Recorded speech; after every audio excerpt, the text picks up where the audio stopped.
Hello everybody and welcome back to the United Stand. On today's show we are going to dive deeper into Jason Wilcox's recent comments about Manchester United. He has opened up about what the project is, the direction of travel and how Manchester United are going to get there. Do we really know how they're going to get there? I know Goldbridge did speak about Jason Wilcox's quotes on the morning show, but I was watching that and I had some of my own thoughts because we keep hearing about a plan. This is the plan that's going to take Manchester United back to the top. But how are we actually going to get there? What is the journey that takes Manchester United to the back to the top of English football? And I want to ask you guys straight away to answer this question in the comments for me. If I said to you now, if I sat down, if we were at the pub, or wherever we're out and about and we're having an honest and open conversation about Manchester United, and I said to you, how are Manchester United going to get back to the top of the Premier League? How are we going to go back to competing in the Champions League? How, in a few years' time, is Manchester United expected to win? What is the journey that we're going on? What steps are going to be in place for that to happen? How is this current ownership going to get us there? What would be your answer to that question? Because I am all for Manchester United being competitive again. I want to see them competitive again. I want to see us back at the top. There's nothing I want more.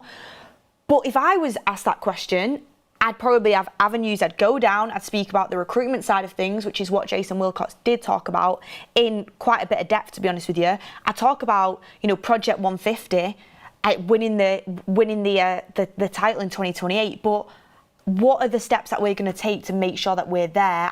I struggle to give you a clear answer of what the club has told us is going to happen.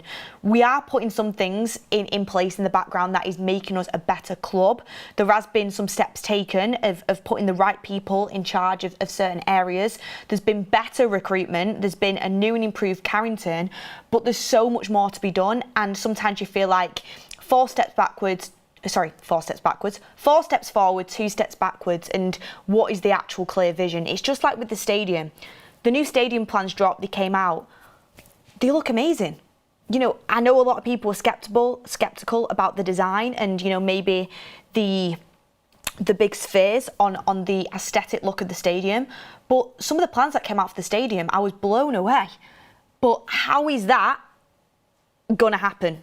When is that starting? When are we getting that off the ground? What is actually the plan that's being put in place to ensure the new stadium's going to start work? This is what's going to happen to the regeneration of the area. This is when we're going to move into our new stadium. This is how we're going to do it. And the quote that from Jason Wilcox that I wanted to put out straight away, keep getting your comments in. I really want to get interactive and have your say, because as a fan, we ask these questions. As a fan, I want to know exactly what is happening. And I really do appreciate the director of football speaking to us. When Omar Barada has spoken to us in the past, I've appreciated it because I want to know what's going on. And I actually think Jason Wilcox is a really likeable character, and I think he's spoken some good truths in his interview. But this quote kind of made me think a little bit, and this is what it was. We have to pull the jigsaw pieces together and put the jigsaw pieces together. We would love to have all the pieces in place where we can see a very clear picture. But whilst we're building the picture, it's even more difficult when you lose some football matches, because then people start questioning things. But myself, Ruben, Omar, the ownership, we're really clear on the direction of travel, and this is really important. And to that I would ask, what is the direction of travel? To that I would ask, you say that the plan is clear, but also admit that the picture isn't currently clear. And I would ask as a fan, what does success look like this season? What does success look like the season after? What does success look like the season after that? What are the current ambitions? And that's the clarity that I think I would be after. I know it's on record that Sir Jim thinks that this squad is capable of top 5. Is that success for this season? Where do we kick on to next season and how we're going to do that? I just kind of would want a little bit more depth, because I got slightly confused when I was told that we're all on the same direction of travel, but then that the picture also isn't clear, and it can be derailed by results sometimes. Results haven't been the best. We've started to put a run together and we are looking better, but I think we need an overall kind of picture of what actually is happening, and that's what I'd like. Keep getting your comments in the chat and let me know what you're thinking. It's Savage, welcome to the United Stand Members Club. Smash a like on the video, everyone. Daniel Thompson says, I think I changed the culture behind the scenes to improve the players' mentalities and significantly players with strong mentalities, and I focus on the now, as doing that is the only way that we would move forward. Tony says we need a structure starting at the top. Rob Always United says thereby hangs the question. Isaac says chance the coach and new midfielders get Bruno and Luke Shaw off. I don't think it's as simple as putting it down to certain individuals, to be honest with you, but I do think a clear structure is important. And Geordie says hopefully the new podcast will give us more and more info behind the scenes. It's about time. That is true. It's the first. Jason Wilcox quotes came from the first episode of a podcast where it's behind the scenes at Carrington. And what I will say straight away, before I kind of get into some deeper topics here, John says there's no plan, no structure, only talking sweet. And I feel like it's a mix a little bit, because of course, when you're doing a club-led interview, you're going to say positive things. Like that's the way PR works, and I expect nothing but that. And I think as long as there's honesty there, fans can understand that and can appreciate that the club is going to put out a positive message. That is what we all want to hear, and that is what is going to happen. But we also want to hear honesty, and I do feel like honesty did come through in that interview. But I think starting with the positive things that I can see are making a change is the fact that we're actually getting information. The fact that our director of football is talking to us. I mean, some people, I don't know if you like that. Let me know in the comments down below. Do you like the fact the director of football is out here talking to us and giving us his opinions about how the recruitment's gone and how things are going behind the scenes and giving us some insight? I think it's really, really important for not only the manager but the ownership to take responsibility, and the people in position of power at Manchester United to take responsibility, have accountability and speak to the fans. So I think that's a big positive. I think Omar Barada being more vocal is really, really positive, because despite maybe sometimes he gets a bit of a hard time off the fan base, I've seen that. He's got incredible experience, especially at the likes of Barcelona, taking them from, I think it was 6th back into the competing in the Champions League. I think that's something that you can look at and say, the fact we've got someone of his background and experience, and the fact he's speaking honestly and openly is a good thing. And also, clearly, there is a plan with the manager, because that's another thing I wanted to talk about. They are putting all of their eggs in the Ruben Amorim basket. He is their guy, and they are backing him. And that's why I put in the title of this video as well, huge Amorim job hint, because the way that Jason Wilcox spoke about Ruben Amorim in this interview, to me, gave this guy is here for the long haul. It is going to work out with Ruben Amorim. And that's why I say, when you talk about a plan, what is the plan with Ruben? Because he's doing well now, and we're putting a run of results together that I think are really positive, and I can see things changing. The players behind the scenes look happier. There's no egos. There's a team spirit, there's a togetherness, and I think we are playing better football. However, is it enough improvement from where we were? He got thrown into a really, really tough situation, and there's been years of mishandling at Manchester United, and Ruben Amorim's starting to unpick that, and we're starting to get a run of results together. I think we've put together a pretty decent team this summer. Not everything happened the way I wanted it to, and I think Amorim would also say that as well. But now you're getting that run of results together, the pressure's off. But, if things go back again, like, what is the plan with Ruben? Because I think it's so obvious that the likes of Omar Barada, Sergeant Ratcliffe, Jason Wilcox, they are a complete team altogether, which I think is a really good thing if you've got a plan that you are following and you are on your way back to success. But if there is stumbling blocks, if there is bumps in the road, what is going to happen? Because I think in that international break, the last international break, where I think we were just coming off the back of that Brentford result and there was a lot of uncertainty, they held strong, they held together, and Sergeant Ratcliffe publicly backed Ruben Amorim, which I think massively helped him. I said at the time, is Sergeant Ratcliffe just flying off the handle and putting a flying statement out there to kind of have his say as one of the co-owners of Manchester United. He said stuff before that is slightly out of pocket when he said Manchester United were going to run out of money by Christmas, when we know that isn't the case. And I thought, wow, that is very outlandish to put out there. Ruben's not going anywhere, in essence, is what he said, when he could have gone and lost the next 4 games and 5 games, and there would have been massive scrutiny on the manager and the structure of Manchester United. However, him backing him, I actually do think, upon reflection, is a really strong message for one of the owners of Manchester United to say he is staying. The players then heard that message loud and clear. You knuckle down, you're all together, you all come together. I think it actually massively benefited Ruben Amorim. So in hindsight, you can say that was positive, but it's not all been sunshine and rainbows. And I just think they are backing Ruben Amorim so much, which I think is a good thing if it all works out. But how is it all going to work out? What are we going to do to ensure it works out? And I think that's the main thing, because the recruitment has got better. It's still not perfect, but it has got better. Behind the scenes, things are looking better. But we need to make sure that we are consistently making them next steps up. Nobody expected us to go from 15th to top of the league, despite the fact that recently there has been talks about titles and silly things like that because the league is so open. But I really want to know what the plan is in terms of what level do we go up each season? How do we improve each season? This season, we didn't end up getting our goalkeeper in straight away. That was a drop of the ball. We didn't end up getting a midfielder in. That was a drop of the ball.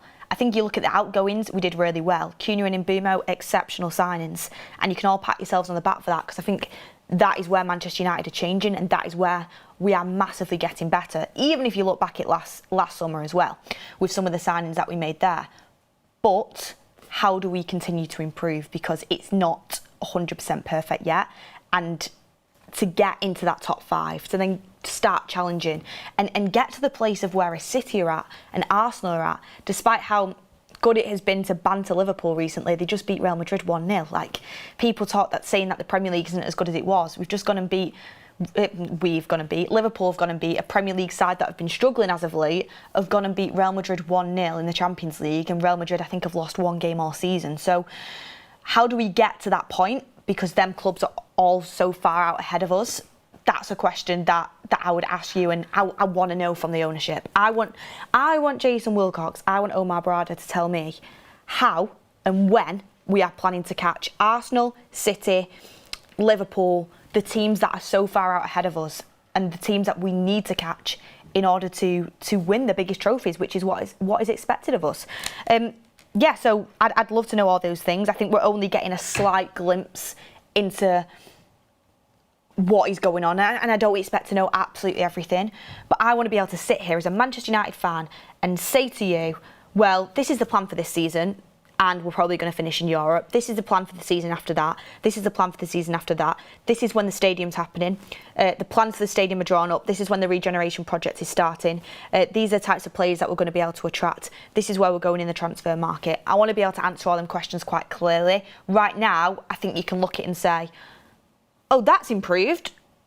Oh, that's sort of the direction we're headed in recruitment. Then the players at that prime age that are around the 24, 25, 26 mark to come into the football club. We're also looking in South America. We're focusing more on development type players as well. I can give you tidbits, but I can't tell you with 100% clarity the clear and structured plan of how we are getting back to the top. And that's kind of what we need to know as Manchester United fans. We want some stability, said Savage.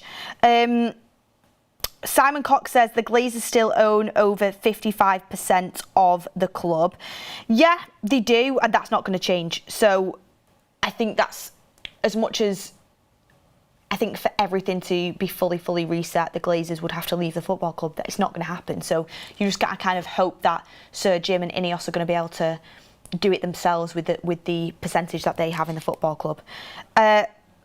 Lawrence Berry says, is Ruben guilty of nepotism? That's a really interesting question, Lawrence, that I wanted to kind of bring into the chat, actually, because I like Ruben Amorim a lot. I've said it on the shows. I think the way he conducts his press conferences are brilliant. His interviews are good. He's the best manager in the league at talking. I think he talks a really, really good game. I like a lot of the decisions he's made behind the scenes. I really do like him. And I think he truly has his heart in the right place and wants to do everything he can to win for this football club, as you should as Manchester United manager. And I do believe that before he came into Manchester United, you know, he clearly was one of the best up-and-coming coaches in Europe, and still is really. You can't go from that within a year. He's been at Manchester United for a year. However, do I think this move came slightly early in his career? Yes. Do I think he was massively out of his depth when he first begun? Yes, he's admitted to learning on the job. And do I think he has been treated slightly differently and been let off the hook quite a few times because he was the choice that INEOS put all their faith into, and they're probably thinking about their own image as well? Yeah, because as a business, you want to look like you've made the right decision. You want your decision to be the right one. Of course you do. You want to show that your planning, your thinking behind a manager was right, and you have that faith. They picked him for a reason, and they're trusting their gut instincts on that. So I don't blame INEOS for doing that, and it might be one of the best things. We might look back on that and say, thank God, you know, maybe he did have a little bit of nepotism from the owners because he needed that. There's been so many times where any other Manchester United manager would have been let go because the record just was not good enough. But them keeping their faith with Amorim, if it all turns out good and he ends up being the manager that delivers a Premier League title back to us, that takes us back to the top, we'll look back at this and say, oh, thank God that they did do that. Thank God they did ride the wave. Thank God they did stick with it. Thank God, you know, they did stick with that plan that they had to back Ruben Amorim in everything that they did. But they need to continue to back him, and only time will tell with that. Only time will tell. But I do think he absolutely has been really lucky in the sense of he was their choice. I mean, it's in life, really. Do you know, for example, if I said to Goldbridge, right, I've got someone amazing for the fans forum. Like, I've seen them on social media. They speak about Manchester United so well. They know their stuff. They're entertaining. They make some great points. Let's get them on the fans forum and let's see what they're about. And then maybe they have a little bit of nervousness, you know, being on camera for the first time, and they maybe don't deliver what I know that they're capable of. You would be like, just give them a few more chances. Like, I know that they can do it. I've seen it.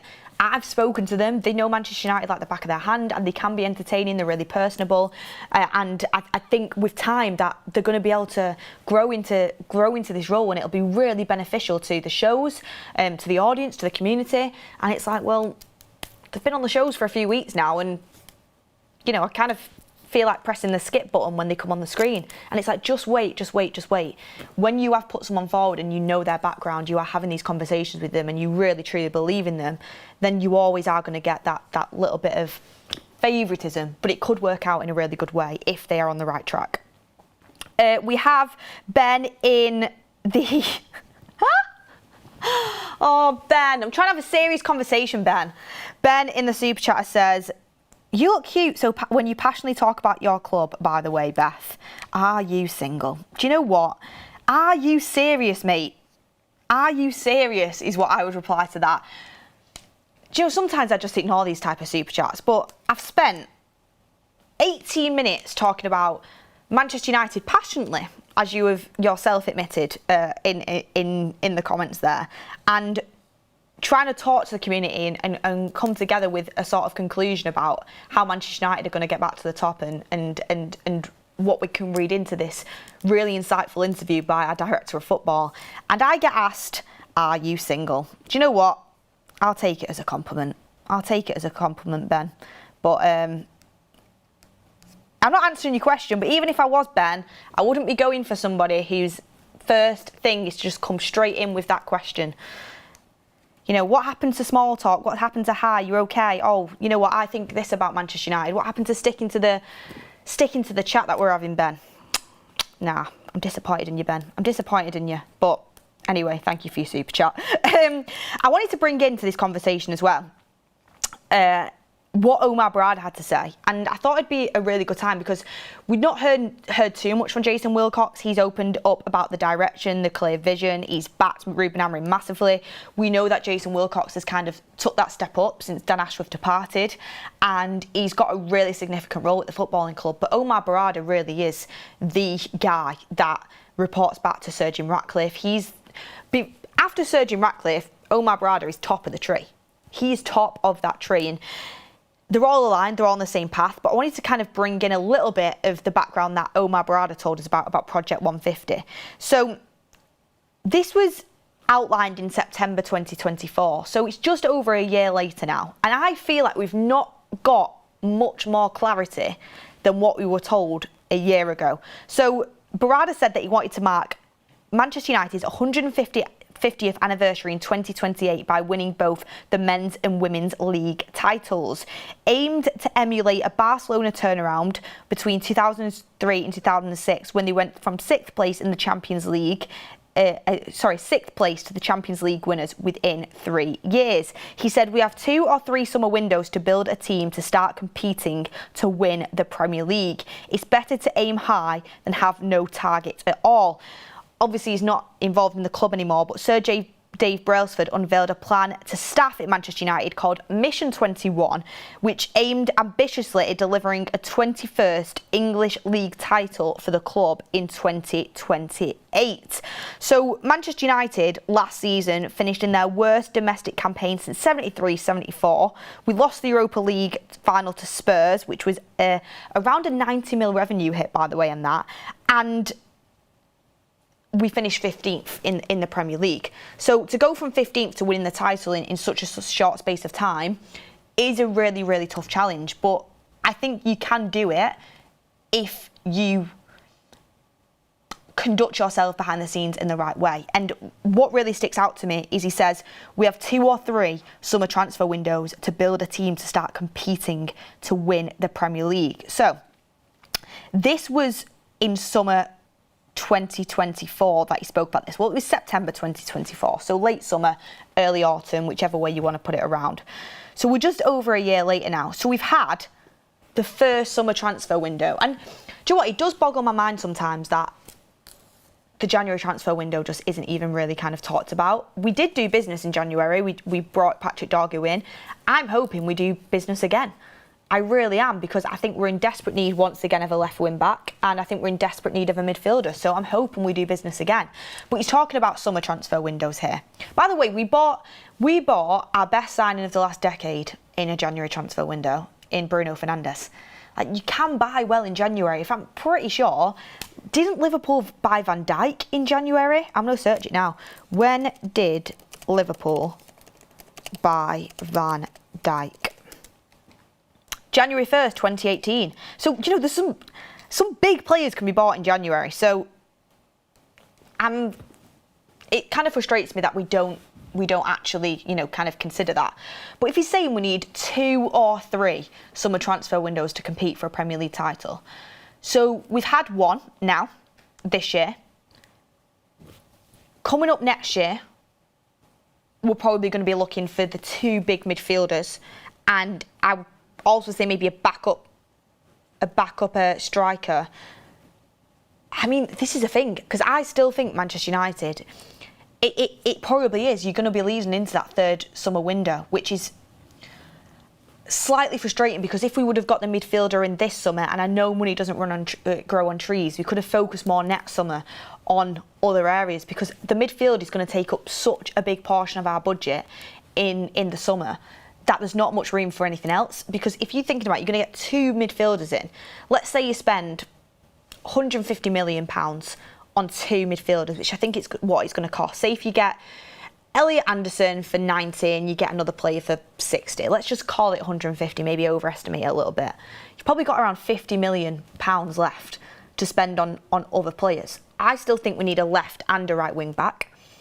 I still think we need another centre back. I still think we need a striker to complement Benjamin Sesko. You're not going to be able to do all that in one window. And then the likes of, look at Arsenal, how much depth they have. They're going to be investing in the summer once again. City, to be fair, I actually do think they need some investment. They've got a world-class centre forward, a world-class goalkeeper, but between that, they do need to invest. So they're going to be investing once again. Can they keep hold of Haaland? I think they will. There was rumours about Haaland going to Madrid if Vinny moves on, but I think Haaland will stay. He's on a big, big deal there, isn't he? Chelsea are going to spend once again. And we all know it's not necessarily about the amount of money you spend, it's how you spend it. And that's what Manchester United are getting a lot better at, because we're so far behind that I don't think we're going to be able to maybe go toe-to-toe money-wise to, on paper, have a squad that's maybe as deep as Arsenal's right now, as Manchester City's right now, as Liverpool's right now, within the space of 1 or 2 years. I just don't think it's possible. But what we can do is we can spend our money smartly. I mean, we had more money this summer than we thought we were going to have, and that's what we have done.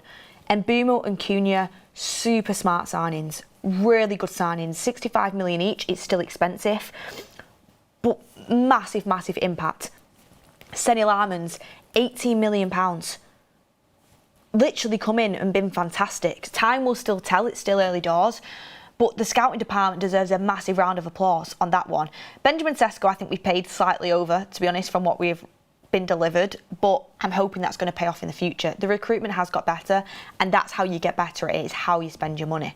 But it's going to be interesting to see whether we can emulate that next year with a World Cup year on the horizon, with less time. I mean, we had all the time in the world this summer, and we still didn't have Seny Larsman in for open day of the season, and Benjamin Sesko still hasn't really settled in. So we still need a little bit more time. Of course we do. I would like to continue going down the route of the Cunhas and the Mbumos, which is why Elliot Anderson is one that comes straight to the forefront of my mind.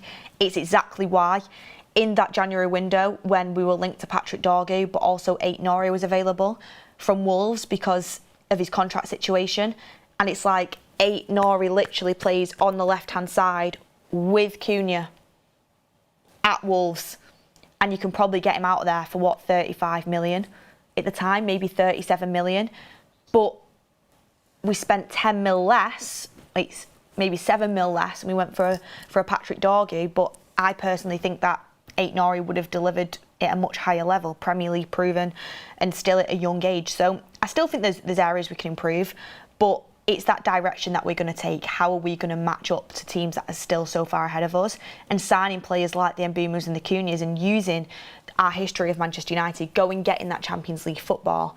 That's what's going to put us in massive stead to do that. I think this year we still managed to attract players without having that Champions League football.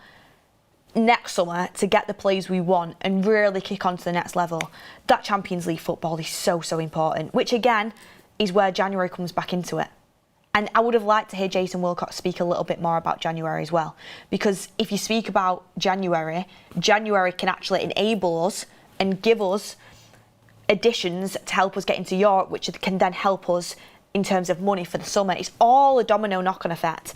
Not getting Champions League football by losing that Europa League final meant we didn't have as much revenue to spend in the summer transfer window. We still managed, but we could have done even more if we would have had that. This year, when we're kicking on to go into a competitive market with midfielders, we need that Champions League money. How do you get that Champions League money? Maybe you've got to invest a little to get a little bit back. You might not want to spend in January, but if you spend a bit, you can have it back tenfold by hopefully giving us our best possible chance at Champions League football. And I'd want to hear a little bit about that side of things. Mr. Miracle says, a big miss, Aït-Nouri 35 mil and Dumfries 25 mil release clause. Look, I spoke about Dumfries on this show multiple times and I got shut down consistently. Dumfries would have been a decent signing, honestly, he would have been. I don't know what you guys think about that. Also, I mean, Dalot's been going through it, hasn't he, at the minute? I mean, there's even stories coming out about him being related to Ruben Amorim, which kind of made me laugh. When you say Manchester United is a soap opera, it really can be a soap opera at times. But I just want to say a little bit on Dalot, because I've not actually had my chance to speak about this yet. I mean, it's so minor. But I just want to make this clear. Dalot does not get picked for Manchester United because his long-lost cousin is somehow related to Ruben Amorim. Dalot gets picked for Manchester United because we don't have wing-backs that are good enough to play in a Ruben Amorim system when it's one of the most important positions in his team. And because he's probably the hardest trainer at the club, he has the exact right behaviours. He's probably a coach's dream to manage because of his attitude and the way he applies himself. He's a leader around the club. He's great with the younger players. And Amorim's not really got anybody else. And yeah, they have that Portuguese connection. So, you know, communication sometimes is probably easier with him than maybe some of the other players. I'm just guessing. But it's not as if we've got Roberto Carlos on the bench. Do you know what I mean? It's not as if he's benching, you know, prime Cafu for Dalot. We've look at the bench. That's why Dalot's playing. It's not because of that. Yeah, it's we need improvements. I absolutely agree. But yeah, it's when I saw that, I was like, wow, it really is a slow news week. But anyway, I've got a tiny little bit more to drop into the chat, so make sure you stay tuned. Smash a like on the video. Just want to remind you of tonight's game on That's Football in the Champions League, which is where Manchester United are aiming to be. Manchester City are playing Borussia Dortmund. I will be watching that game. I really want to see Borussia Dortmund. I like watching teams play from the Bundesliga. Like I've said multiple times, I think it's an exciting league, and City are playing them at the Etihad. How do they match up? I'll be watching, and Goldbridge is covering it on That's Football, so make sure you're there. Friday, we have Ben Jacobs on the show as well with me, and we'll be asking him all of your Manchester United related questions and transfer questions. I think I'm going to delve a little bit deeper into the structure of Manchester United behind the scenes with him, so make sure you stay tuned for that. That is probably going to mean the press conference is going to be tomorrow, so keep an eye out. We will be posting all the information that you need to know. Friday night, you have Bundesliga, which is Werder Bremen versus Wolfsburg, 7:15 stream, 7:30 kickoff, live match footage with Goldbridge watching along with you. So make sure you stay tuned for that. Owen Gilligan says, Beth, just bought my Crystal Palace tickets for February. Congrats, and I really hope it's a big improvement. Just the way that Brighton game, it was like night and day compared to how Brighton usually do us over at Old Trafford. We kind of steamrolled them a little bit, and it was great to see.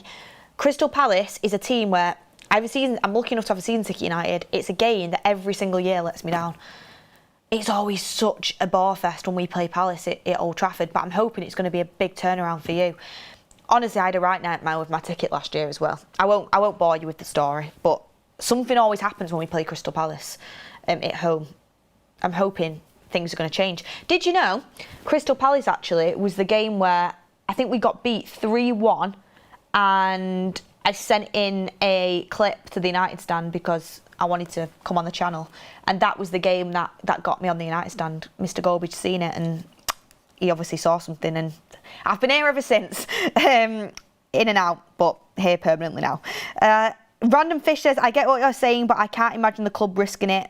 Say you spend 80/100 million when there's clearly at least 4 better teams than several in the 5th spot mix, which isn't guaranteed Champions League. We should risk it. We should risk it. You have to go for it in life. You have to go for it. If you just sit there and say, oh, well, I'm not going to do it because there's this and that, well, you're definitely not going to do it then. You're definitely not going to do it. It's like, say you're going for a job, and I'm going to wrap up now. I know we need to wrap up. You're going for a job, right? It's your dream job. And you're kind of backing yourself that I can get this job. I know what I'm doing. I'm so passionate. I'm going to put together the best pitch possible when I go into this interview. But then, you kind of see like a leaked thing that, oh, this person's going for the job, that person's going for the job, another person's going for the job, and they're all like standout performers in your industry. So you just say to yourself, I'm not going to bother actually, I don't think, because they're all really good, and I don't want to risk embarrassing myself because they're probably going to get it anyway. What sort of way to live your life is that? You go in there, you give the absolute best version of yourself, and you do everything you can to try and get it, because unless you actually go for something in life, you're not going to get it. If you go for it, at least you're in with a chance. And that's how I think United have to look at the January window. Like, you have to be in with a chance. And we've got so many more games left to play. We're in a really good position in the sense that we do have one game a week. Our injuries, touch wood, have been a really good record so far. At least put yourself in the mix for that Champions League football, to be honest with you. Smash a like on the video if you've not already. Last thing I wanted to say quickly is, I just thought I'd lead you on this. A little bit of transfer news. It's coming out from Sport Bild over in Germany, and it is that Manchester United have been scouting RB Salzburg youngster Karim Alabegovic. Hopefully I said his name all right there.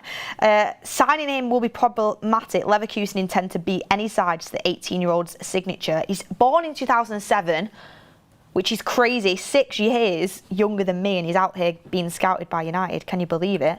He's of Bosnian heritage and represents the Bosnia national team at senior level.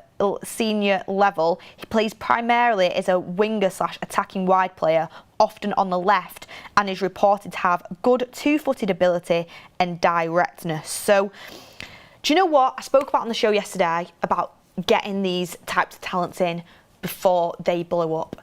You know, this is what Chris Vivel will have a massive hand in. And like Sesko was once like this player, young, on his way to the Red Bull Group, and imagine if you would have got him then and brought him up for your academy, brought him up through the ranks. You get him so much cheaper than going paying 70 mil. Of course, Red Bull Groups are great at developing players. Have Manchester United got that same pathway to be developed as a youth player? It's a question you want to ask, but it's about getting the Seskos, the Balabas, the Caicedos, you know, the Haalands even, before they blow up, when they are still young talents. So you get them in for a cheaper price, you can develop them, and then you've got sell-on factor, which is massive in terms of making money for transfer windows as well. City are all over that. City sells so many academy players to make money to invest in the transfer window, and so do Chelsea. So United can also go down that pathway. Not every single academy player has to make it, not every single young player has to make it, but as long as you've got a pathway, if you're getting these players in early, I think it's always a good thing, and it's going to improve you tenfold as a football club, especially when it comes to the fact of talent coming through and for the future. So Leverkusen are in pole position, but wouldn't it be good if we started beating them sort of sides that are renowned for developing players, which will attract the player from Salzburg, as it is part of the Red Bull Group? Wouldn't it be good if we can start getting these signings in early? And Chris Vivel will be the key man for that, which is another positive placement that INEOS has made. Tongue twister there. But yeah, everyone, thank you very much. Smash a like on the video if you've not already. Maybe we'll see Sekou Kone come through as well at some point this season, who's just returned from injury, who Christopher Vell brought through. 19 years old now, should be knocking on the door of the first team if you're going to make it through. And as well, guys, make sure November, Christmas spirit, make sure you go and get your Christmas jumper. Link is in the description down below. It's so nice and warm, especially for these cold winter months, and it's United themed as well, and it's a cracker, a Christmas cracker. Make sure you grab yours. Thank you for watching. Thank you for getting involved in this topical type show and getting all your opinions in. I love this community, passionate United fans talking what we love, and that is our football club. But isn't it nice to talk about that pathway back to the top? It makes me excited if it can be pulled off. But thank you for watching. More coming up this week in your build-up to that Tottenham game. Stay tuned on our socials as well, because some interesting combined 11s will be dropping on Thursday, tomorrow. So stay tuned on that. Thank you for watching, everyone, and I'll see you on the next one.